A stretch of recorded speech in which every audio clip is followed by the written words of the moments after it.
Hey everybody, Scout Crafty here again. It's Wednesday, midweek Wednesday, in the middle of a whole bunch of craziness going on out there, but hopefully we'll bring you back to a little bit of sanity for the next few minutes. Enjoy this video and take a step away from reality.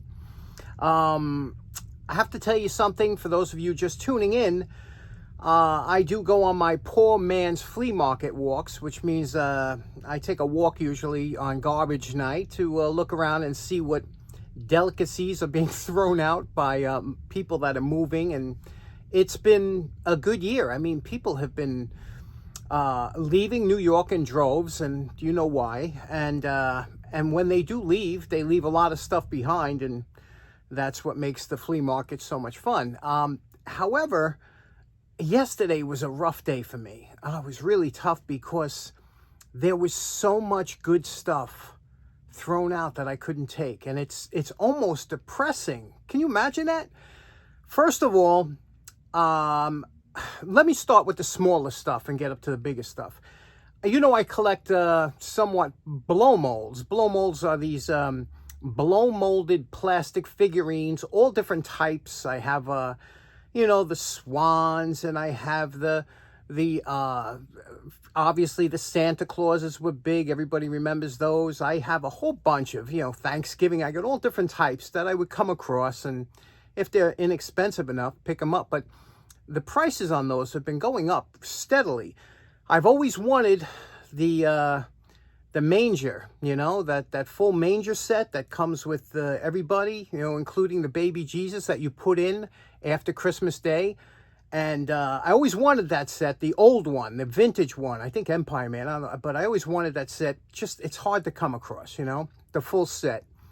So anyway, I'm walking, and what do I see? I see thrown out these two soldiers, you know, these little, it's like March of the Wooden Soldiers kind of. Look at them. They're in beautiful shape. I was like, oh, what a great find.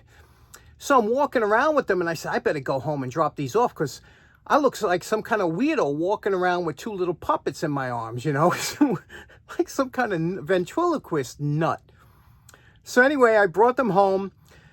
Further on in my walk, what do I see? Look at this beautiful cedar chest. Aromatic cedar chest, over 4, you know, chest height. Beautiful, not damaged or anything, because those people are moving. Oh my God, I had to leave it be. What am I going to do? Where am I going to put it? Just beautiful. Next, I'm walking. I'm saying, geez, this is unbelievable. I found a table from the early 40s, maybe. And this is those old porcelain type kitchen tables. You remember them? It's got the leaves underneath. You lift it up and the leaves slide out. Oh, they're so nice. I got one over here down the basement, a yellow one. This thing was red and white. I just love this thing. Where am I going to put it? I got no place for it. It just drove me nuts to know that this thing after 70, 80 years was going to be thrown in the garbage. Oh, it killed me. So that's why it gets a little depressing. I did obviously take the blow molds. I also found, speaking of blow molds, I found a set of bowling pins with the balls in a bag. Blow mold. Thought that was pretty interesting. You don't see them too often. I guess years ago, you know, you set them up in the backyard and you can go bowling, whatever. But I don't know. I felt so bad about that table and that chest. What would you have done? Okay, we got a few things to start off with today. A couple tools, a couple things to talk about. So what do you say we get right to it? Okay, first up, what I'd like to talk about today is, you know, when you think of torque wrenches, you know, there are different types of torque wrenches. Most likely, I'm sure most of you think of the click type torque wrench, where you dial in a number and you turn it to click, and those are probably the most popular and most used today. But the one I grew up using was this one here, this bad boy, and not this actual one, but this type, the lever type. I still like this type of torque wrench. We're going to clean this up, talk about this in a minute, because I had a dream about this wrench the other night out of nowhere. Interestingly enough, the first torque wrench was invented in 1931 by a gentleman by the name of John Stark out of Chicago. And His torque wrench looked pretty much, you know, it had a dial. It was pretty complicated, but it didn't have a socket adapter like we're used to. It had a regular open-end wrench on the end, and then they quickly improved and came up with different designs until they came up. Which was most popular today is this one here, but very complicated. I like simplicity. The only problem with this torque wrench here is you have to be looking at it to know when you hit the appropriate torque. So first thing we're going to do is I'm going to clean this up right now. You can see here, you know, it needs a little bit of cleaning. We're going to clean it. I want to show you something that I dreamt about that I think you might be on board with. Okay, we just did a quick cleanup on this vintage Craftsman torque wrench. And how this wrench basically works is, you know, there's a rod that's kind of stationary, and there's a handle that pivots a little bit, and that's so that you get the exact distance between here and here to get the correct torque. So that's supposed to swivel like that. It's not broken. When you hold this like this and you pull like this, you see this bar will move, and that's how you read your torque. Now, the crazy dream that I had was, I said, you know, what if they added a little pin that you could feel and have some kind of feeling like a click, like when you use a click torque wrench, you know? So here's something I just made quickly that you could see if you were to put this on here like this, okay? And let's say you wanted 35 pounds of torque, or let's say 25 pounds of torque. What you would do is you would move this needle up to 25 here, okay? Then you would tighten down this, you would tighten this down on the bottom, little knurling nut. Now, when this would come up and touch this, that's exactly 25. You see how that works? When that comes up and touches that, it's 25. And you could feel that when it touches. As soon as it touches it, it registers through the wrench. And you can also have your hand, you know, you're going to have usually one hand on this end. You could feel it as soon as it touches, and I'll show you what I mean. Okay, here's the setup here. You can see I just have this into the vise with an extension just to hold it. Now, I want to show you something. When I grab onto this wrench here and I pull this back, okay, when I pull this back, I can, you know, pull it to here. And as soon as that touches, I could feel it. It transfers, that touch transfers through the wrench, and I could feel it. Tap, tap, tap, tap. So I wonder if, and you could adjust this. You could see, you could just adjust this to wherever you wanted torque-wise. Did they ever come with something like this? Am I the first person to think about it? Because you could feel it. You could even make something that it would make some kind of noise when you touched it. But what do you think? Is this something, am I crazy, or did I maybe see this somewhere before and I'm thinking that dream was just have you ever seen anything like that? What do you think about that idea as far as the touching? Because you really do feel it through the wrench. It does work. Okay, next up, real quick, my buddy Tommy Carola gave me a few pair of these that he went through. He's an electrician, and I don't even know, there's writing on here, but I don't know what it is. You could see here the condition they're in. Listen to this. A little bit loose. The rivet actually moves. I can move the rivet. Can you see? I can move it with my fingers here. So it's loose. We'll try and tighten that up. First of all, let's do a quick wire brush to see who makes this, just on the name. Okay, turns out that these pliers are indeed Klein. You can see here.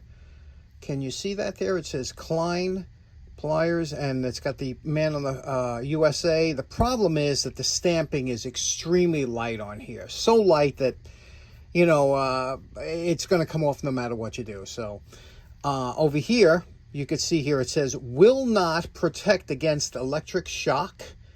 And it also says not insulated. So even though these handles will give you some protection, they're not rated. Usually electrician pliers are rated for 1,000 volts. The ones that are rated to cut live wires or whatever, but this isn't. And so we have the markings over here. So that's okay.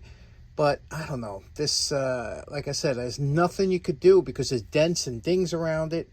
There's really, you got to make up your choice. But you can see here how this rivet moves, okay? See, I could turn the whole rivet. And that's very rare because usually, there, I got it lined up. Usually what they do is one side will move and the other side won't. But you can see here both sides actually move, so because it's floating in there. So we're going to press it. We'll clean these handles up. You really can't take them off, and there's no reason. Usually you got to cut them off, but these are in good shape. So we'll clean them up. We'll do a quick cleanup. And but first of all, let's tighten up that rivet and see if we can't get this to remember how loose it is. Can you hear that? Okay, let's go. Now what I like to do is take a hardened nut. This nut is a hardened nut. Place it right over, center it over the rivet with some tape here like this, and it's that way you don't have to worry about it shifting when you get under the press. Just put it under here like this. You can always adjust a little bit. Now that's centered over the rivet. Now we'll go over to the dake. We'll put it under there and we'll put some pressure on. Okay, everybody's favorite, the dake. Let's take a look at the setup here.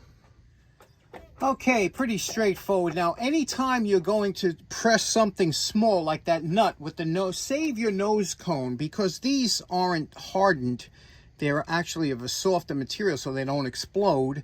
And what you want to do is anytime you're pressing something small like that, put a piece of sacrificial metal in between so that you're not putting all that pressure on the nose cone and denting it up and making it, you know, like that. So now that we have some pressure, let's add a little bit. Right now we're at 1 ton. Let's go, we're at 2 tons. I can usually feel it. Let's go right up to 3 tons, okay? We're at 3 tons now. We'll loosen this up. It didn't feel like a lot because you won't feel anything giving really when you do it like this. And we still have play. So you see, we're going to have to go back and go. It takes a lot. I'm telling you, of all the pliers I've ever worked on, the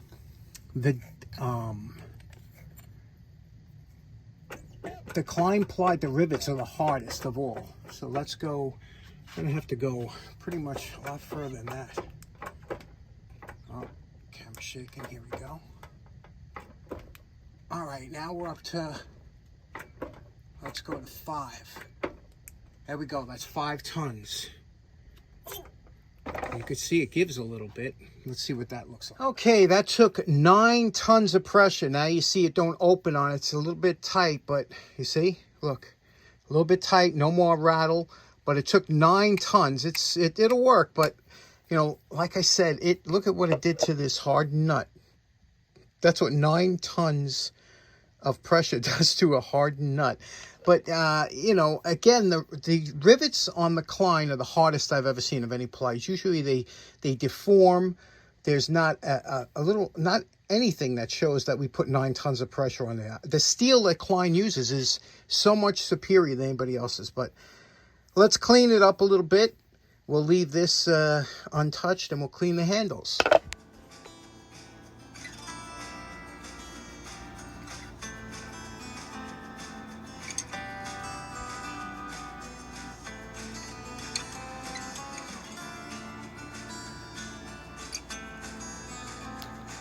Now, you know my favorite part. Remember what these Kleins look like before we started.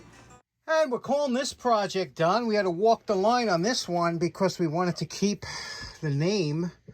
And look at this. Not only were we able to keep the name, we actually enhanced it. There we go, the Klein, and even kept the back. See that? Now you can see, will not protect against shock. And so how cool is that, huh? And we got it to a respectable finish here. Looks nice, right? All the facets are kept. Works good again. And we did the handles. We cleaned them up with some hand cleaner. And look at that. Nice, right? Let's give them a test out. Let's give them a test run. Okay, we're going to use a zip tie. That's what I like to use here. And there you can see we do get a nice snap from it, you know.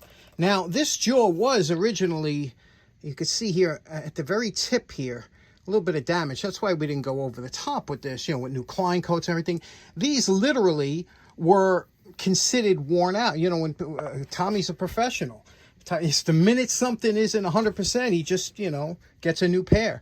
Whereas you and I, or most homeowners, this would last a lifetime, you know. So there we go. This one's in the can. Tommy, thank you so much for these. And this one's a good one. Oh, yeah, I almost forgot the shake test. Nothing. Okay, so in closing, a special thanks to Tommy Carola for those great pliers. And you know, I'll tell you something. It was a hot day today. I really didn't feel like coming down here. It was over 100 degrees, one of the hottest days in the city. And you know, I live in a hot town. You know, summer in the city. You know, back of my neck getting dirty and gritty. Yeah, it's rough. But anyway, I want to thank you all for tuning in. Hope you have a great day. See you again on Friday. Take care now. Bye-bye.